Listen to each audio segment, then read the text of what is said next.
Yang terhormat Bapak Kepala Dinas Kebudayaan Provinsi Sumatera Barat, yang kami hormati Bapak Kepala UPTD Taman Budaya Provinsi Sumatera Barat, yang kami hormati pejabat struktural dan fungsional di lingkungan Dinas Kebudayaan Provinsi Sumatera Barat, dan hadirin undangan serta peserta workshop yang kami hormati.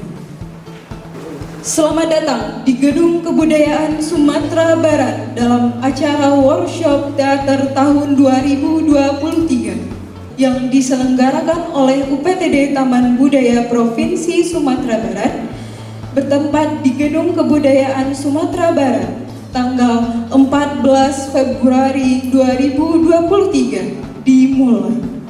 Assalamualaikum warahmatullahi wabarakatuh. Waalaikumsalam warahmatullahi wabarakatuh. Selamat pagi dan salam sejahtera untuk kita semua. Alhamdulillahirabbil alamin wassalatu wassalamu ala asrofil anbiya'i wal mursalin sayyidina Muhammadin wa ala alihi washabihi ajmain. Amma ba'du. Yang terhormat Bapak Kadis, Pak Kepala Dinas Taman Budaya Provinsi Sumatera Barat, yang terhormat Bapak Husein selaku Kepala Bidang Lembut, dan yang kami cintai adik-adik semua, mudah-mudahan beserta workshop teater dan teristimewa narasumber kita Pak Wendy dari Aski Padang Jawa. Isi sekarang. Terima kasih Pak. Dan seterusnya Bapak-Bapak, Ibu-Ibu, hadirin, dan yang kami banggakan juga panitia pelaksana dari kegiatan ini yang telah mempersiapkan acara ini untuk sukses.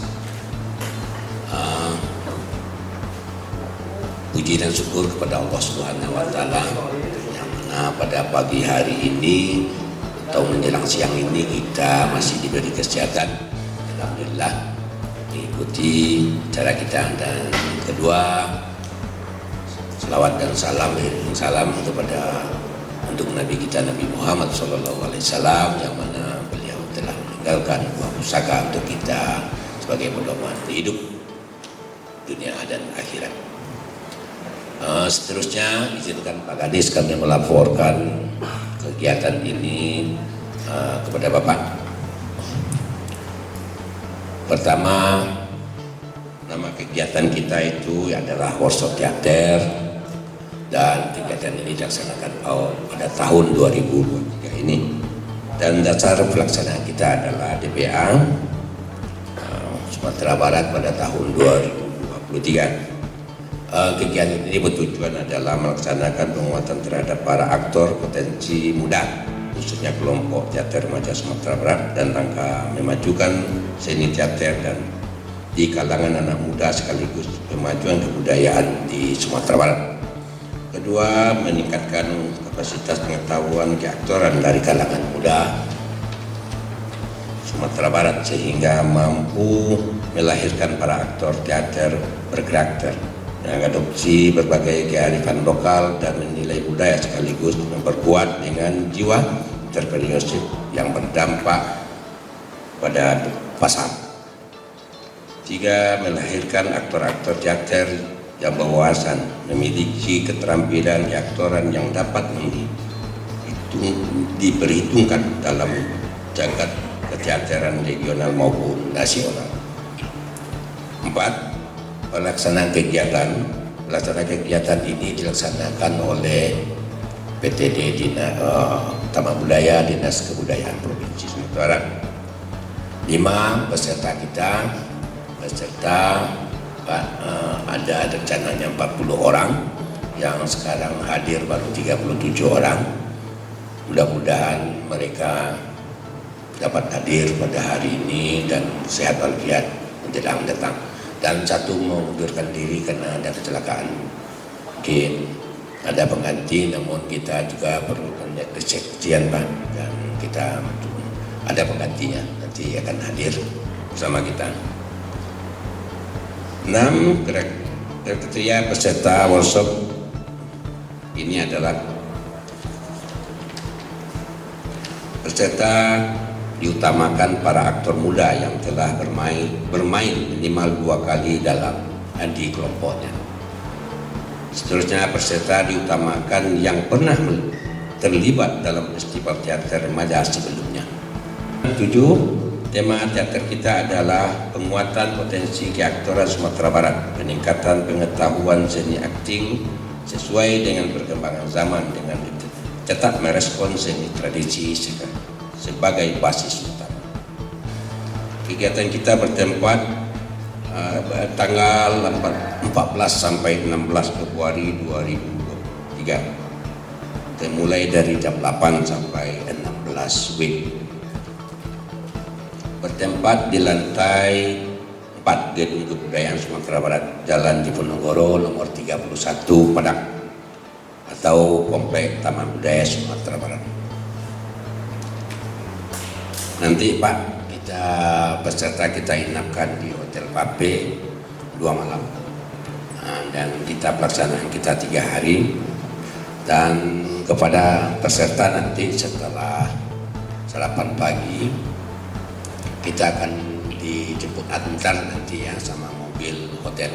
Kita Hotel Pape yang sanggup menjemput antar kita ke sini, dan kita berharap kepada adik-adik setelah sarapan pagi jam 7:30 sudah siap kita tanknya di sini, jam 8 sudah mulai. Itu sesuai dengan kontrak kita dengan narasumber. Dan narasumber kita ada 3 orang, yaitu Pak Afrizal Harun dan kebetulan sedang jalan kemarin, dan ketiga Pak Wendy HS yang kebetulan sudah datang. Ini memang betul-betul orang teater, betul rambutnya gondrong pirang, dan sudah disaksikan ya. Walaupun beliau itu seorang dosen, beliau dosen di ISI, sembarang-sembarang walaupun gini, ya kan? Dan ketiga Pak Pandu, semuanya dosen yang kita hadirkan. Jadi kita betul-betul bagaimana anak muda ini bisa berkreasi dengan teaternya. Dan ini kita bawa betul-betul dari orang teater Indonesia. Mudah-mudahan Bapak Ibu semuanya, adik-adik semuanya bisa mengikuti. Biaya kita dari dana Jaka fisik pada pusat kita penyelenggaraan Dinas Kebudayaan Sumatera Barat pada anggaran tahun 2023. Demikian laporan penyelenggaraan kegiatan workshop teater 2003.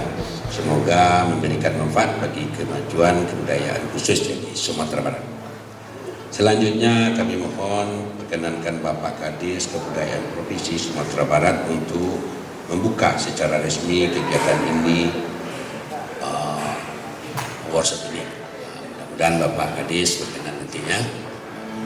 Wabillahi taufik, jadi jangan sampai sampaikan. Wabillahi taufik wal hidayah. Assalamualaikum warahmatullahi wabarakatuh. Assalamualaikum warahmatullahi wabarakatuh. Waalaikumsalam warahmatullahi wabarakatuh. Alhamdulillahirabbil alamin. Asyhadu an la ilaha illallah wahdahu la syarikalah wa asyhadu anna Muhammadan abduhu wa rasuluhu la nabiyya ba'da. Allahumma shalli ala Muhammad wa ala ali Muhammad. Yang sama-sama hormati Bapak Kepala Taman Budaya, Taman Budaya Dinas Kebudayaan Provinsi Sumatera Barat, Pak Supriyadi, beserta perangkat jajaran Taman Budaya, kemudian Pak Kabid Seni dan Diplomasi Budaya Pak Wasim, dan teristimewa kepada narasumber Pak Wendy, dan teristimewa sekali kepada adik-adik atau mungkin level anak-anak saya mungkin ya, peserta atau calon peserta workshop teater di Taman Budaya ini. Alhamdulillah pada pagi menjelang siang ini kita bisa hadir bersama-sama di lantai 4 Gedung Kebudayaan ini dalam rangka mengikuti workshop. Ya, mudah-mudahan workshop walaupun hanya 3 hari, ya tidak penuh ya, tapi hasilnya mudah-mudahan ya, bisa seperti 30 hari. Ya, itu kepintaran narasumber gitu ya. Salam kita mohon kepada Allah semoga dicurahkan kepada arwah Nabi besar Muhammad sallallahu alaihi wasallam. Pertama, saya apresiasi kepada PT kita di Taman Budaya yang telah mengangkat atau mengadakan kegiatan yang penting ini, yaitu workshop teater. Kenapa saya katakan penting? Pertama, itu dalam rangka mencapai Progul Bapak Gubernur, ya. Progul itu program unggulan. Salah satu program unggulan Bapak Gubernur adalah itu 100.000 entrepreneurship, munculkan 100.000 entrepreneurship. Pak Gubernur baru 1 tahun lebih ya, mencapai 100.000 itu tidak mudah. Maka kontribusi Dinas Kebudayaan itu melalui workshop seni. Dari sisi kebudayaannya tentunya akan muncul telah entrepreneurship bidang seni dan budaya, ya. Oleh situ mulai tahun kemarin, tahun sebelumnya juga sudah ya, itu sudah dimulai ya mengadakan kegiatan-kegiatan workshop ini. Ya, kemarin ada 5 ya, mirip juga dengan ini. Ada seni sastra, seni tari, seni musik, ya, seni kriya, seni teater. Kalau sekarang tambah dengan fotografi ya, ada 6. Maka untuk mencapai Progul itu diadakanlah workshop. Sebenarnya ini adalah pemantik saja, pemancing. Kalau diadakan 3 hari lalu kan muncul entrepreneurship, itu kan susah ya. Apalagi kalau mengajarkan secara teknis ya, secara detail, tidak mungkin. Nah itu maka sebenarnya panitia mempersyaratkan orang-orang yang memang sudah familiar dengan teater. Bahkan disyaratkan 2 ya, sudah 2 kali ikut di kelompoknya. Nah, kemudian juga sudah kalau bisa sudah punya sanggar atau apa. Maka sekali lagi saya sampaikan, ya, mudah-mudahan dengan waktu yang terbatas ini sebagai pemancing kita untuk bisa berkreativitas, berinovasi, berimprovisasi, memunculkan ide-ide sebagai entrepreneurship. Buat film bukan hanya sebagai pemain film atau pemain teater, tapi ya Pak Wendy nanti berusaha bagaimana muncul ya semangatnya, motivasinya untuk bisa berkreativitas. Maka melalui kreativitas adik-adik semuanya nanti bisa dibuat teater, film yang mengangkat nilai-nilai kearifan lokal ya melalui seni, melalui teater. Ya, bisa saja nanti ya sebuah cerita di Sumatera Barat atau juga bisa jadi nanti ada di Mentawai misalnya, sebuah masyarakat, ide-ide yang ada dalam masyarakat itu diangkat melalui teater, ya itu berarti sudah usaha untuk melestarikan.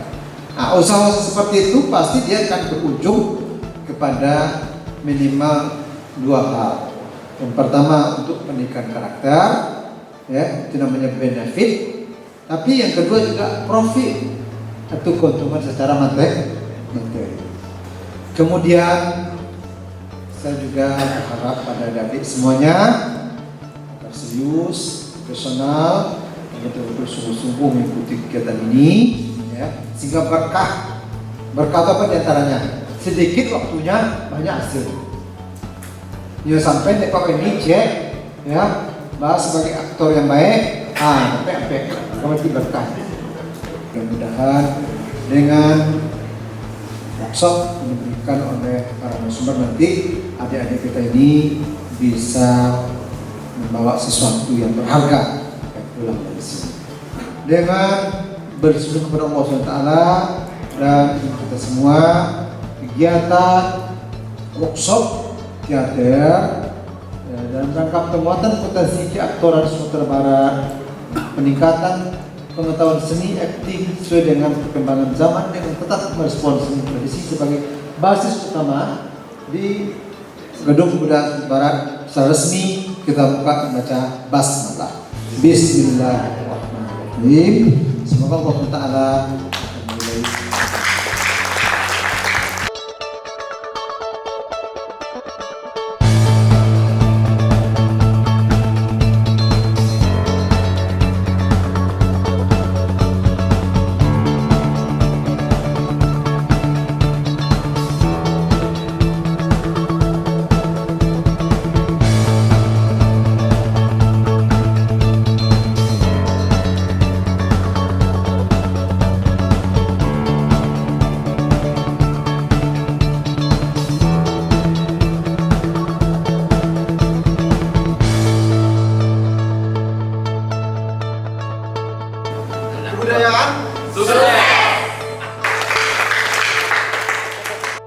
Kami berharap dari Taman Budaya, kalian pulang dari sini itu betul-betul menghidupkan komunitas, menghidupkan grup. Jadi walaupun ada yang datang dari komunitas, ada yang datang dari utusan, intinya bebannya sama dan kewajibannya sama. Saya langsung serahkan kepada Bapak Wendy. Sebagian mungkin sudah mengenal beliau. Beliau di samping juga seorang aktor, punya kelompok aktor sindikat. Indonesia Perform Sindikat, dia sudah mentas di nasional, internasional malahan. Silakan kalian gali apa-apa yang kalian inginkan dari beliau. Tapi itu dia juga seorang dosen di jurusan teater isi Padang Panjang. Hal-hal lain silakan kalian saling mengenal di proses penantian nanti. Silakan Pak ini, saya tutup. Assalamualaikum warahmatullahi wabarakatuh. Saya agak kaget dengan jumlah 40 orang yang disampaikan panitia tadi, karena teater itu minoritas biasanya, tapi dia punya loyalitas yang tinggi. 40 orang pendaftar yang diseleksi, artinya antusias itu lebih besar di Sumbar. Saya apresiasi itu, enggak. Bahwa kemudian praktek kita memang dibatasi pada ruang. Workshop itu pemahamannya lebih pada praktek, karena basis teater itu atau dasarnya itu di panggung. Panggung itu nanti pemahamannya bisa berkembang, bisa indoor, ada panggung konvensional, bisa outdoor, di luar gitu ya, atau di mana saja. Orang dulu bicara tentang teater itu apa ceritanya, apa itu? Sekarang nggak pakai cerita. Orang hanya bisa dulu memahami pertunjukan teater itu sama seperti bagaimana orang memahami bahasa. Ya, orang Papua dengan bahasa Papua. Yang paham ya orang Papua, karena dia pakai bahasa Papua. Tapi sekarang perkembangannya orang Afrika Selatan pentas di Filipina itu bisa dipahami. Apakah pakai teknologi? Ada translator kalau konvensional. Yang kalau enggak pakai ada translator kok bisa dipahami? Ada bahasa yang universal, namanya bahasa tubuh.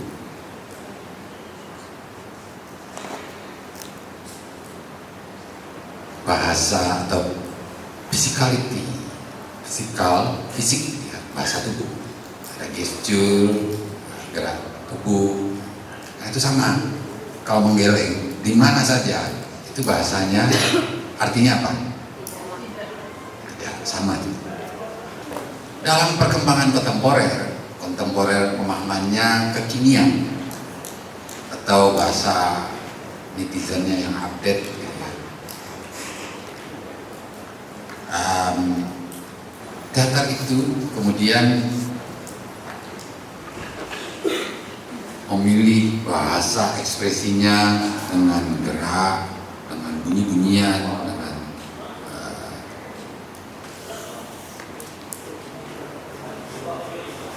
laku yang itu tidak mesti verbal, tidak mesti diucapkan oleh bahasa konvensional. Konvensional dalam artian bahasa kebal ya. Jadi tidak perlu menyatakan saya minum air terus merekuk, itu enggak. Itu artifisial ya. Atau tidak perlu diucapkan saya minum air, hanya perlu dilakukan. Itu laku dalam pemahamannya. Apakah kemudian orang bisa memahami itu misalnya ketika ada adegan orang minum air mineral ini, kemudian itu dimaknai sebagai orang yang haus atau orang yang keselak atau kecekik gitu ya, itu bebas-bebas saja, multitafsir. Jadi perkembangan teater secara kontemporer dengan bahasa-bahasa fisikal, bahasa-bahasa tubuh itu multitafsir, sehingga dia bisa dipentaskan di mana saja, tidak punya kendala bahasa itu. Nah, ini pernah diuji oleh satu teaterawan yang juga seorang akademis, namanya Richard Schechner. Dia kumpulkan aktor-aktor dan performer dalam artian penari, aktor teater dari berbagai belahan dunia tanpa kenal sebelumnya. Jadi ada yang dari Filipina, ada yang dari Bali, ada yang dari Afrika, ada dari Amerika, ada dari Austria. Jadi ada sekitar 13 orang, ada dari Cina. Nah, dari Indonesia itu ada 2 orang. Ini 2 tahap. Tahap pertama itu namanya Imade Bandem. Dia seorang penari dari Bali, mahasiswa etnomusikolog pertama di Indonesia, lulusan Amerika, di Prancis juga. Lalu Richard Schechner ini mengumpulkan semua aktor dan performer di belahan dunia itu. Mereka membawa ke satu suku pedalaman di Afrika, di satu pasar tradisionalnya. Nah, clue-nya yang diberikan kepada aktor-aktor yang dari berbagai belahan negara itu tadi, yang dikumpulkan oleh Schechner, itu dikasih tahu, kalian silahkan bikin pertunjukan kapanpun, dimanapun di pasar itu. Setelah turun dari mobil,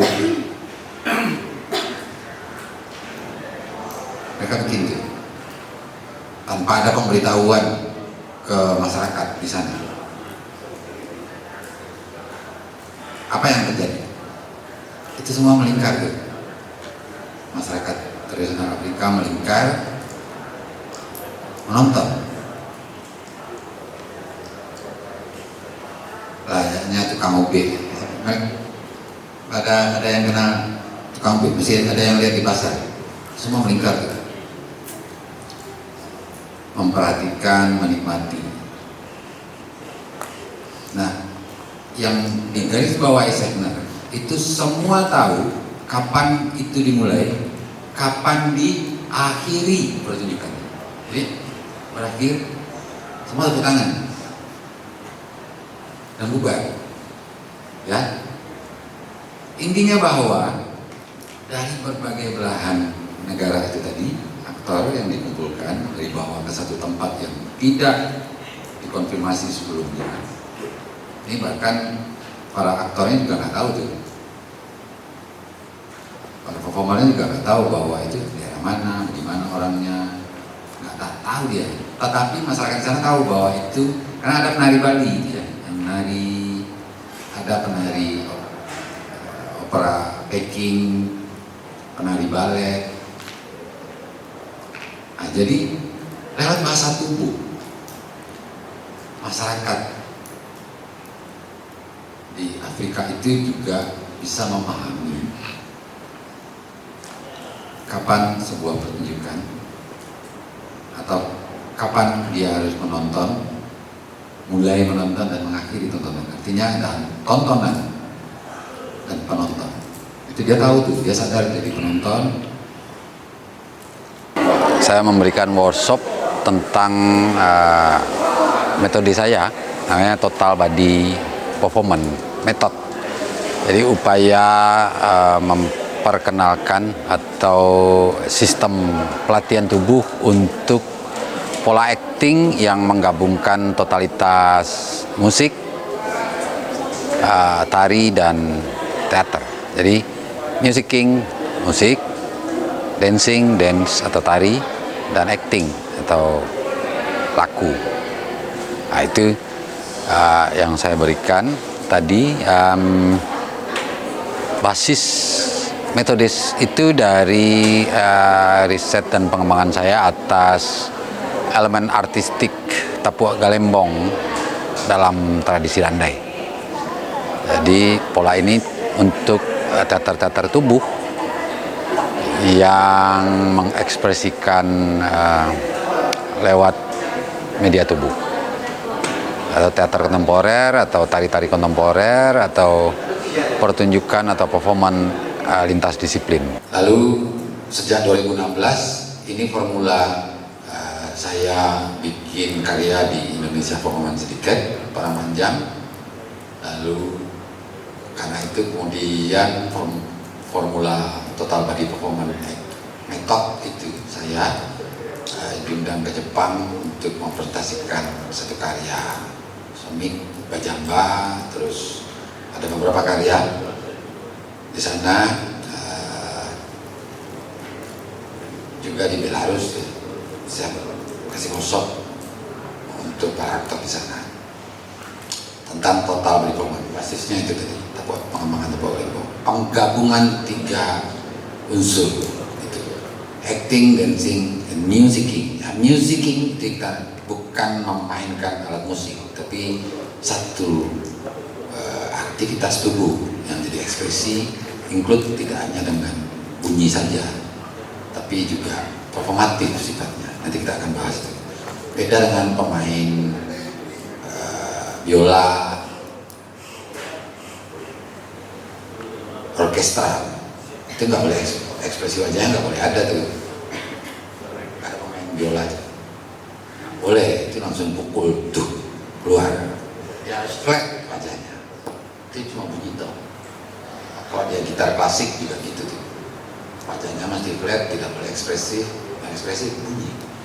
Sehingga kritik para musisi internasional itu kok manusia kayak operator gitu ya.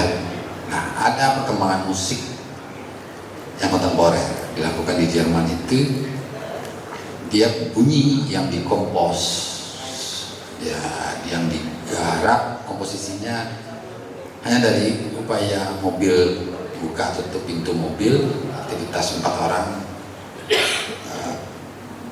bermain dengan bunyi-bunyian terhadap mobil. Itu pertunjukan kontemporer tahun ya sekitar 2014-an. Hari ini ada banyak, kalian bisa searching di Google itu pertunjukan kontemporer tentang yang pakai performatif. Ada 3 orang gendut yang berdiri menghadap penonton, lalu 3 orang lagi pakai jas semua.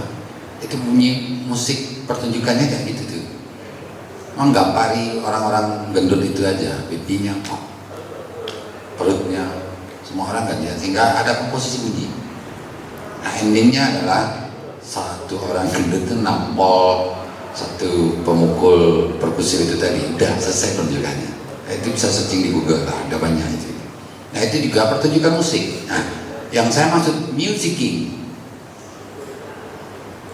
aktivitas laku yang menimbulkan bunyi seperti itu. Jadi itu ada di dalam tradisi Minang dari Landai, dari Tapua Galembong. Secara personal saya ingin sebetulnya bahwa kita punya kekayaan tradisi yang kalau kita gali dan kembangkan itu bisa jadi satu yang luar biasa sebetulnya dalam perkembangan kontemporer. Jadi dalam perkembangan teater dan pertunjukan kontemporer. Jadi sumbangsinya luar biasa sebetulnya. Di sini saya adalah utusan dari pasangan, Pak. Saya adalah seorang guru.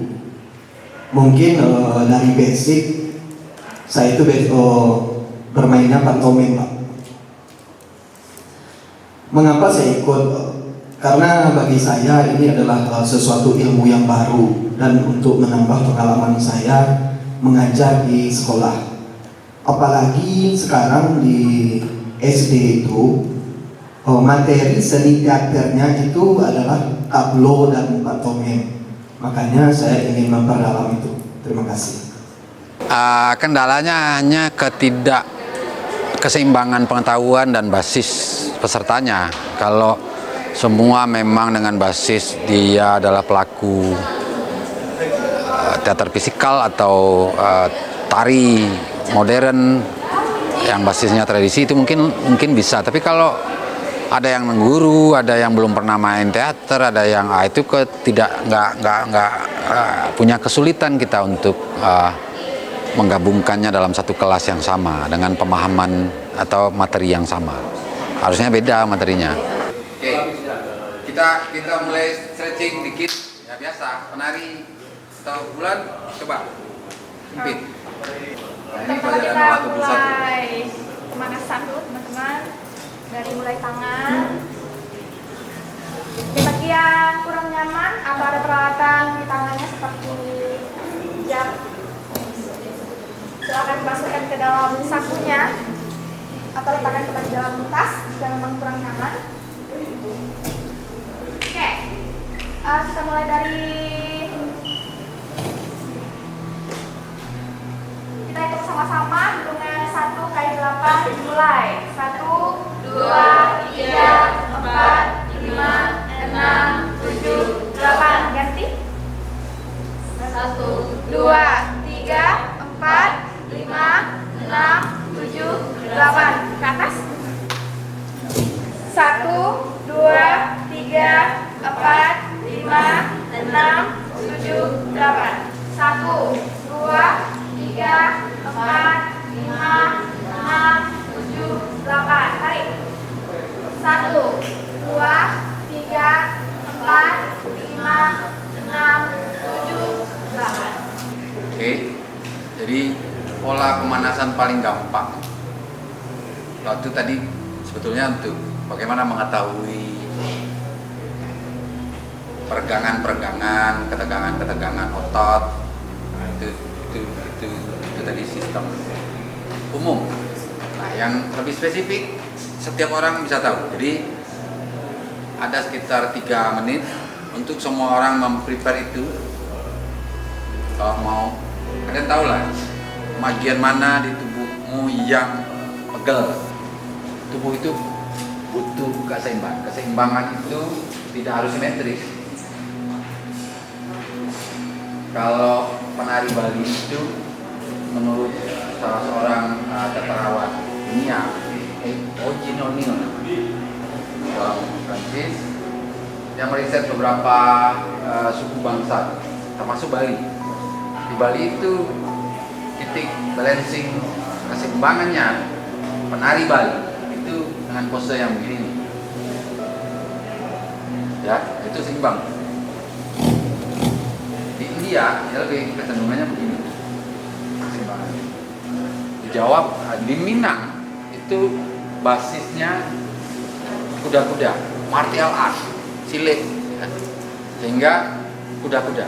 Nah, kuda-kuda itu yang akan kita pelajari. Jadi kuda-kuda itu satu sumber ketahanan tubuh. Dari yang pernah saya pelajari di Jepang, itu Tadashi Suzuki namanya. Dia mengelola untuk aktornya, untuk tubuhnya itu adalah ketepatan memposisikan kaki. Jadi itu hampir sama kajiannya dengan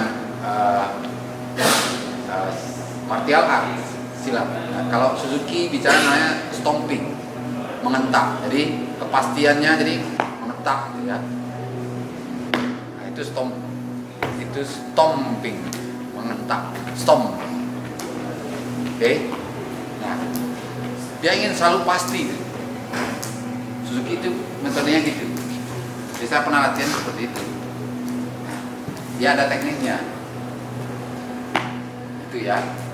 Itu kalau di Pariaman ada apa namanya? Lambe.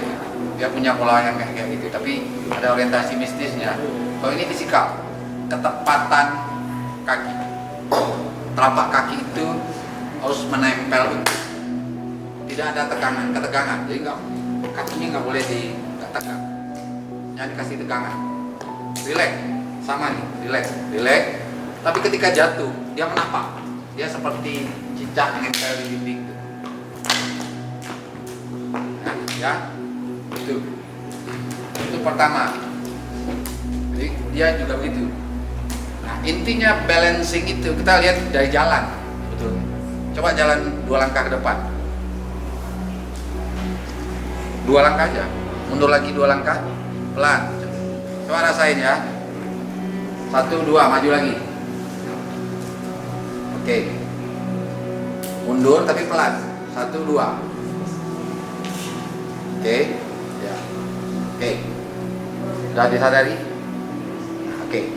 Hal yang menurut Tadashi Suzuki di Jepang itu keseimbangan tubuh yang baik. Ini ordinary di keseharian. Dia juga pakai ini formula extraordinary panggung. Ini nggak ada tubuh yang begini. Goyang. Ya, saya lihat. Pokoknya nggak goyang ini. Itu sempoyongan. Nah, sempoyongan itu kalau dalam acting realis itu yang dikelola itu tuh orang agak malah pulang mabuk. Ya, itu keseimbangannya nggak ada. Enggak, dia boyong kiri kanan, kan gravitasi kayak tarik bumi. Kesadaran untuk balancing nggak ada. Nah, pada Suzuki martial art silet itu mengelola itu. Jadi kalau di silat secara ordinarinya di silat itu yang kebiasaan silat itu kuda-kuda yang kuat itu buka kakinya gitu, lebar bahu gitu ya, kayak lebih kuat tuh. Tapi itu nggak enak dilihat dalam performatifnya. Tari-tari pinggang itu mana penari tari itu lebih besar, tapi ketahanannya sesungguhnya nggak kuat. Yang enak dilihat nah, kayak ini udah pegang ini keseimbangannya. Nah, sekarang penggabungan dari pemahaman itu tadi, bagaimana keseimbangan tubuh, kekokohan kaki, nah, itu yang penting. Dalam total tadi performan itu kunci utama. Kuda-kuda. Jadi bagaimana membuka kuda-kuda? Ini dibuka nih, pertama. Terus ini ditarik, lebar bahu, darah ini, tumit ke tumit itu. Tapi gini, tubuhnya ke sana. Yes. Nah, gitu. Oke. Kalau begini, kalau nggak begini, kalau begini. Karena persoalannya kan, ini apa namanya, redam, apa namanya kalau mobil shock breaker, ya, keseimbangannya ditarik dari sini nih, itu keseimbangannya ada di sana, oke. Nah, kalau persoalan melangkah secara pelan itu adalah proses transisi berat badan pada satu kaki kiri ke kaki kanan. Jadi perpindahannya yang bikin goyang itu adalah proses transisinya. Yang goyang itu nggak benar, itu baunya goyang tuh, pinggangnya goyang. Jadi bagaimana membagi perpindahannya? Kalau melangkah, tarik, gimana membagi? Nah, coba rasain tuh, kalau kakinya ke sini, itu berat badan di kaki mana? Kaki kiri. Nah, kaki kiri. Semua berat badan itu ditopang oleh satu kaki kiri. Jadi proses transisi kalau orang jalan keseharian itu juga begitu.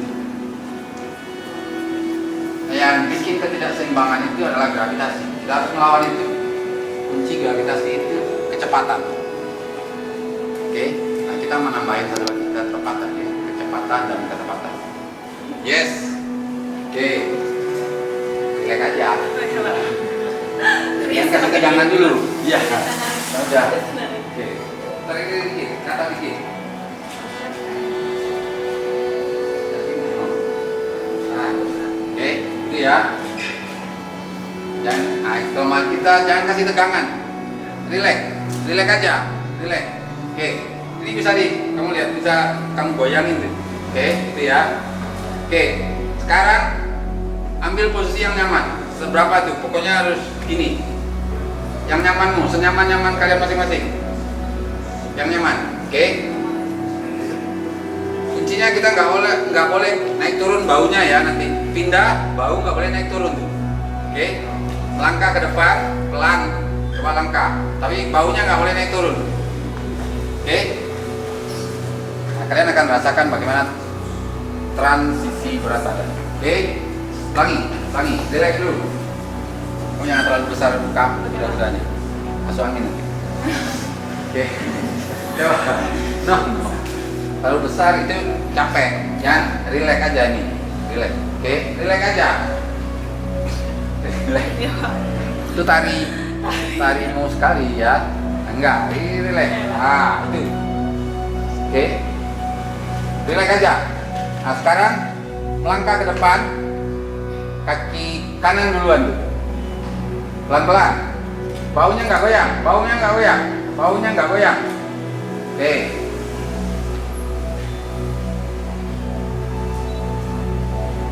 Ya, lagi coba.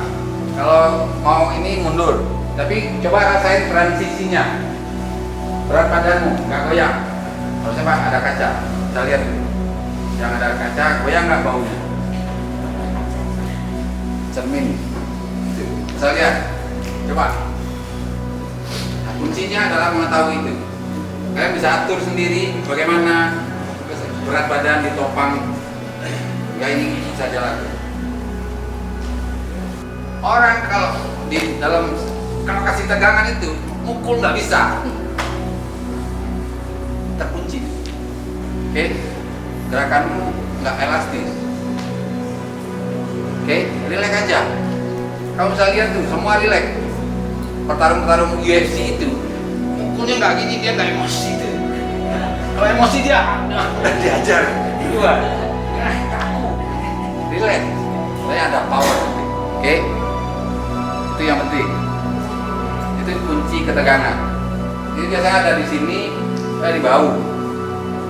Oke, itu dia. Coba aja. Jalan sendiri-sendiri, coba lakukan. Siapa yang punya kendala kira-kira? Kamu coba aja sendiri-sendiri. Langkah, pelan, rasain tuh. Boleh, kakinya kemana aja, tapi pasti nggak ada kuku kakinya, nggak, jari-jari kaki itu nggak menahan berat badan. Dia harus relax. Coba sekarang dari kuda-kuda, gitu ya. Oke, ada bebannya. Ini dulu, satu, tapi baunya tetap. Oke, itu, ya. Oke, itu bebannya. Tahu kenapa begitu? Karena gravitasi tadi, dia akan semakin beban. Nah, oke. Sekarang kalau itu udah lewat, kita kasih gerak setiap kali melangkah, tangan ganti, bebas aja kemana-mana. Jadi ganti, gitu. Tadashi Suzuki itu mengajak, jadi jangan di perut. Kalau di perut itu sakit dia kalau kamu nahan. Kalau nggak pemanasan dulu, itu bisa kram tuh. Ya, jangan di perut. Bagaimana mengelola kekuatan itu? Tapi semua rileks, ya. Hanya itu tok yang ada ketegangan di lubang anus. Nah, kita coba. Kuda-kuda.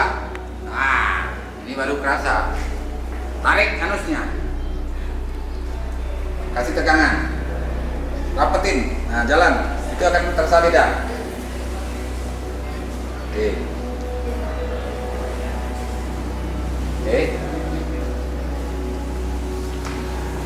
Terus coba sadari itu. Perkembangan kekinian itu menuntut aktor untuk lebih banyak mengakses pengetahuan. Jadi teknologi itu membantu untuk itu. Sehingga kalau udah banyak pengetahuan, kita lebih gampang bikin kolaborasi, bekerja sama, bikin riset bareng, nonton bareng, workshop bareng. Itu yang penting. Lintas komunitas sebetulnya sah saja bikin workshop pelatihan keaktoran atau workshop pelatihan dasar. Nah, saya pikir itu keaktoran ya memang praktek. Nah, cuma kan keaktoran itu secara akademik itu terbagi dua tuh. Ada yang representatif, ada yang presentatif, ada yang realis, ada yang non realis. Ya, sama aja. Terus ada yang ordinary, ada yang extraordinary. Jadi semua sama. Ada yang mencontoh keseharian berdasarkan hal keseharian, itu yang berlaku juga di film sesungguhnya. Ada yang extraordinary, tidak ada di keseharian. Itu kayak kita nggak tahu tuh tari Bali itu siapa maksudnya. Gerakannya bukan gerakan keseharian tuh, kecak kayak gitu. Atau tari piring itu apa sih maksudnya? Orang masyarakat tradisi kita, kultur itu nggak pernah ada pabrik piring. Sekarang kok ada tari piring yang mentradisi, itu agak nggak logis juga bagi saya. Tapi justru itu creativity, itu kreativitas. Seolah-olah dia sangat dekat tuh dengan piring. Siap, fokus,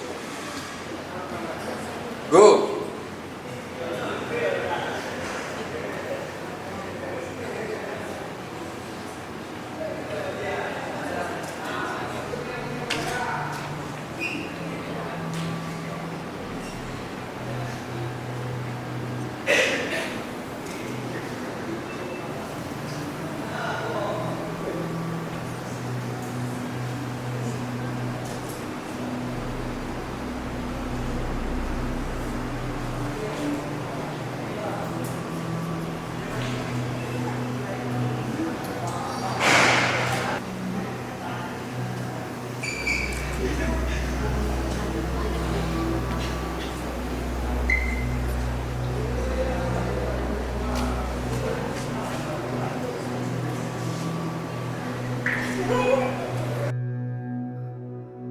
Kalau semakin kita terbuka untuk mengekspresi, itu kuncinya itu keterbukaan.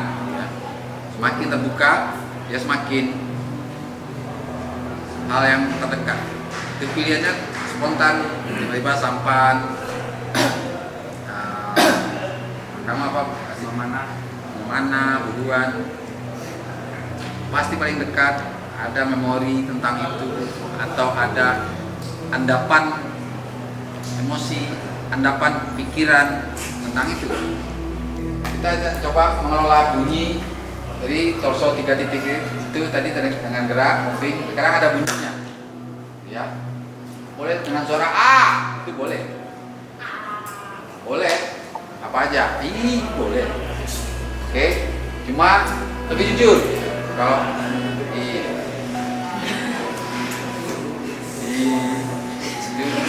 nggak mencontoh, maksudnya gitu. Bebas aja, kalau nggak suka ya udah nggak usah. Karena itu memperburuk atmosfer, ya. Oke. Nah sekarang kita akan coba moving ke depan sana dengan pola yang sama, tapi pakai suara.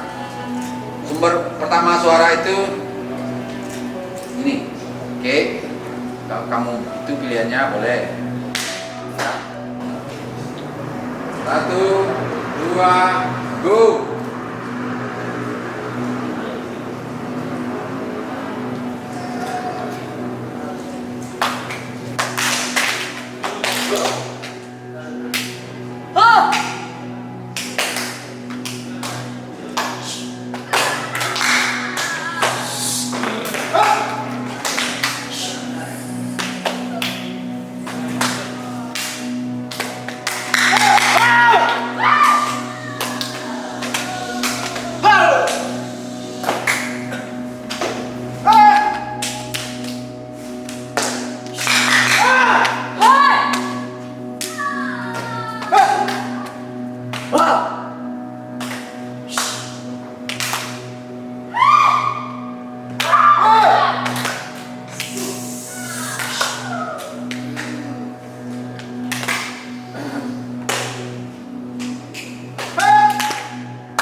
dulu. Setiap orang harus siap tuh.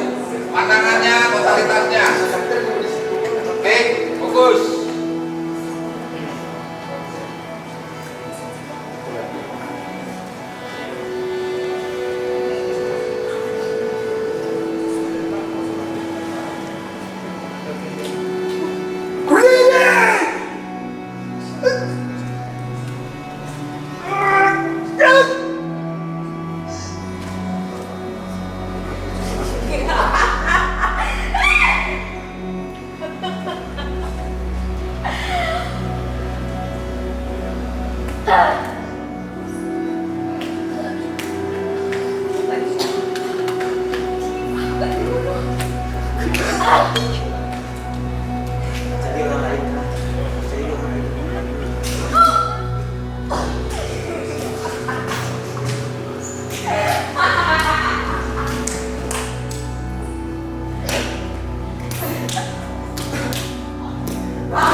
Teater, saya pikir ya satu pilihan media art ya yang ya dibutuhkan di zaman-zaman ini, dibutuhkan sebagai cerminan.